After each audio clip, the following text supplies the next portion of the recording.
આજે અમે આવી ગયા છીએ ભાણવર ગામ વીર માંગડાવાળાના મંદિરે. હાલો દર્શન કરીએ વીર માંગડાવાળા. અહીંયા ઉપેન્દ્ર ત્રિવેદીનું પણ પિક્ચર આવી ગયું છે. જે ઉપેન્દ્ર ત્રિવેદીના ફોટા છે. આ ઉપેન્દ્ર ત્રિવેદી અહીંયા જે કોઈ માનતા રાખે છોકરાની, એને છોકરાની માન્યતા પૂરી થાય. જો બધા છોકરાઓના ફોટા છે.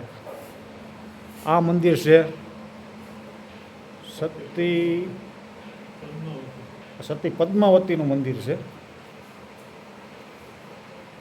તો અહીંયા હંતે આવે ખાટલી ને એવું માન્યતા કરે.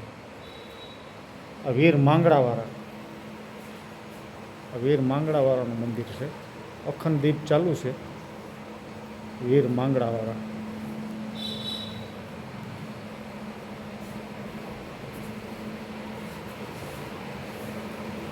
અહીંયા વડલો છે જ્યાં સતી વીર માંગડાવાળાની ને સતીની સમાધિ હતી. આ એ વડલો. આ ભૂત થઈને આ વડલા ઉપર રહેતા વીર માંગડાવાળા. આ એ જ વડલો છે.